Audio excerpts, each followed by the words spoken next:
Praise be to Allah, and prayers and peace be upon the Prophet Muhammad and his sanctified and dedicated companions, as well as all their followers till the Day of Judgment.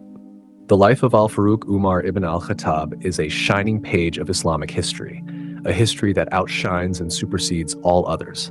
It is filled with noble conduct, glory, sincerity, jihad, and unwavering dedication to the call of Allah, unmatched by the history of any other nation. His ancestry and attributes. Umar's full name was Umar ibn al-Khattab ibn Nufail ibn Abdul Uzza. Known as Abu Hafs, he earned the title Al-Faruq, the criterion, because through him Allah distinguished between disbelief and faith when he boldly embraced Islam and proclaimed it in Makkah. Umar was born in 583 CE, 13 years after the Year of the Elephant.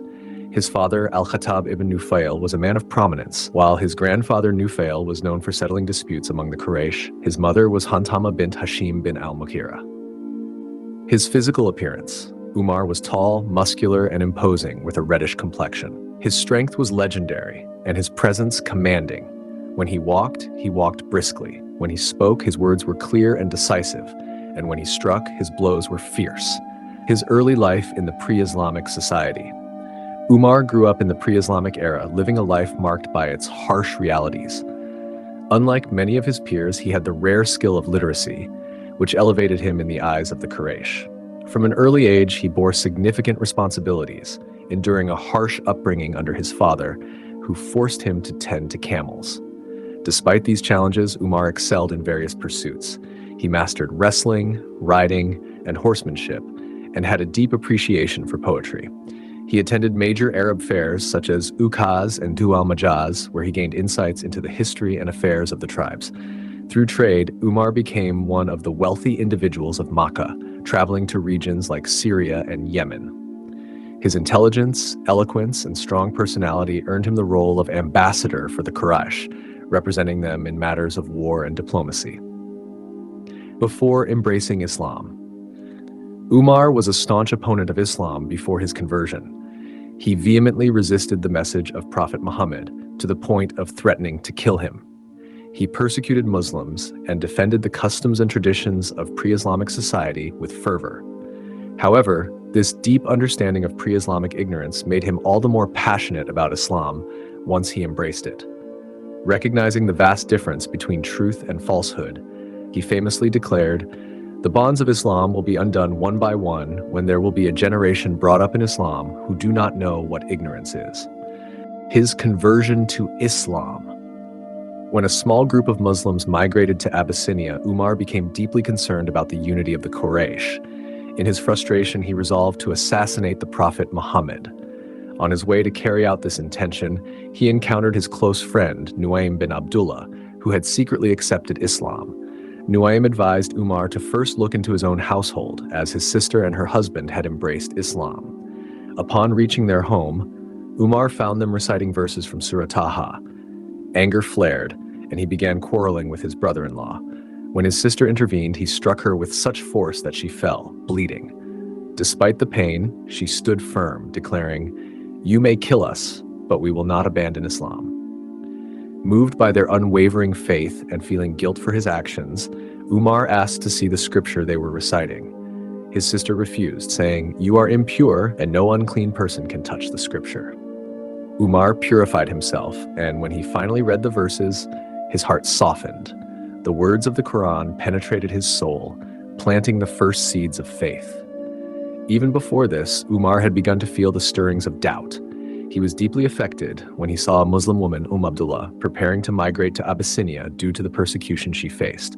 Her words, "We are leaving because you have oppressed us," and his unexpected response, "May Allah be with you," revealed a side of him that even he hadn't acknowledged before. These moments, combined with the heartfelt prayers of the Prophet, paved the way for his transformation. The Prophet had prayed, "O Allah, honor Islam through either Abu Jahl or Umar ibn al-Khattab." It was Umar who became the answer to this prayer. The very next day, he approached the Prophet and embraced Islam, declaring his faith with conviction. Umar's acceptance of Islam was a monumental moment. At the time, there were only 39 Muslims. With his conversion, their number reached 40, and their spirits soared. Abdullah ibn Masud remarked, We felt a sense of pride when Umar became Muslim, for we could not openly pray or circumambulate the Kaaba until he fought for us. His migration to Medina. Umar's decision to migrate to Medina was marked by his characteristic bravery. While others fled secretly, he announced his departure openly. He donned his sword, carried his bow and arrows, and boldly circumambulated the Kaaba. Standing before the Quraysh, he issued a challenge. Whoever wishes to make his mother weep, his children orphans, and his wife a widow, let him meet me behind this valley. None dared to follow him. Revelation of the Quran. Agreeing with his opinion. Umar's wisdom and insight were so profound that several revelations of the Quran aligned with his suggestions. Among these were the verses designating the Maqam of Ibrahim as a place of prayer, and the command for the Prophet's wives to observe hijab. His suggestion that Allah might grant better wives to the Prophet if he divorced his current ones also found echo in Revelation. His title Al-Faruq. Umar was renowned for his unparalleled sense of justice. He earned the title Al-Faruq, meaning the one who distinguishes between right and wrong. This legacy of justice remains one of the hallmarks of his life and leadership. His asceticism. Umar was a man of deep humility before Allah, leading a life of incredible austerity despite his esteemed position. His meals were simple and coarse, and he would patch his clothes with leather. Unassuming in his ways, he often carried water skins on his shoulders, even as the leader of the Muslim Ummah. He was a man of few smiles, and humor found little place in his demeanor. On his ring, the words, "Death is sufficient as an admonition, O Umar," were engraved, constantly reminding him of life's brevity. Upon becoming Caliph, Umar declared, "I have no claim over the treasury except for 2 clothes, one for the cold and the other for the dry season. The sustenance of my family will be equal to an average man of the Quraysh, for I am but an ordinary servant among the Muslims." Muawiyah ibn Abu Sufyan observed, "Abu Bakr never desired the world, and the world never desired him." Umar, however, was pursued by the world, but he remained indifferent to it. As for us, we are stained by it inside and out. During a severe drought, Umar shared the hardships of his people, surviving on bread and oil until his complexion grew pale and dark. He would say, "Woe to me as a leader if I eat my fill while my people starve." His appointment as Caliph and successor of Abu Bakr. When Abu Bakr fell gravely ill, the people gathered around him. He addressed them with heavy words, "I see my end nearing. Allah has released you from your allegiance to me. Choose for yourselves a leader who will safeguard your religion and lives after me." The companions, hesitant to claim the role themselves, entrusted the decision back to Abu Bakr. After deep reflection, he announced, "I appoint Umar as your leader. He is the one most devoted to guiding you rightly. Listen to him and obey." Turning to Allah, Abu Bakr prayed, "Lord, I have chosen him not out of command from your prophet, but for the betterment of your servants. Protect them after my departure." Following Abu Bakr's death, Umar began his caliphate with immense responsibility.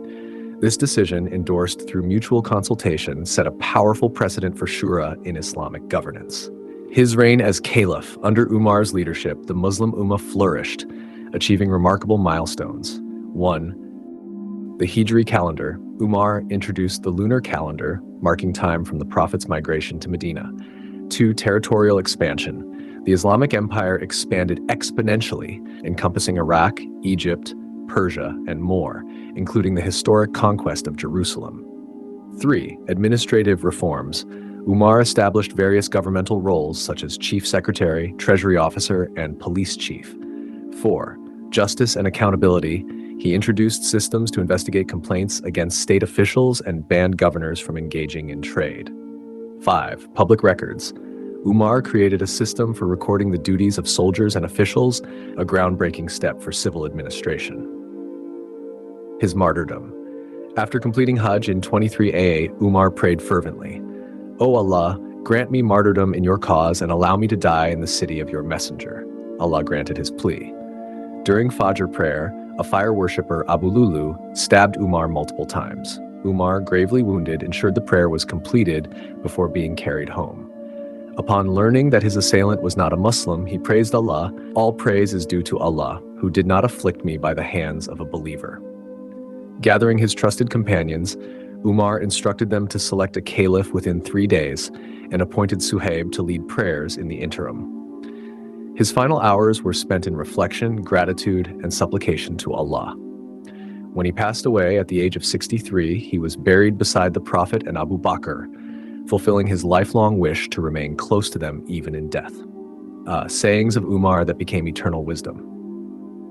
Umar's words, filled with profound wisdom, continue to inspire. Conceal your secrets to maintain your dignity. Think positively of your brother until certainty proves otherwise. There is no better revenge against one who wrongs you than obeying Allah in response. Seek sincere friends. They are your strength in hardship and joy in ease. Before sending armies into battle, Umar would remind them of their purpose. Do not kill women, children, or the elderly. Do not harm civilians or mutilate the enemy. Fight only for Allah's cause, and do not let worldly greed corrupt your intentions. May the legacy of Umar remain a beacon for humanity for eternity.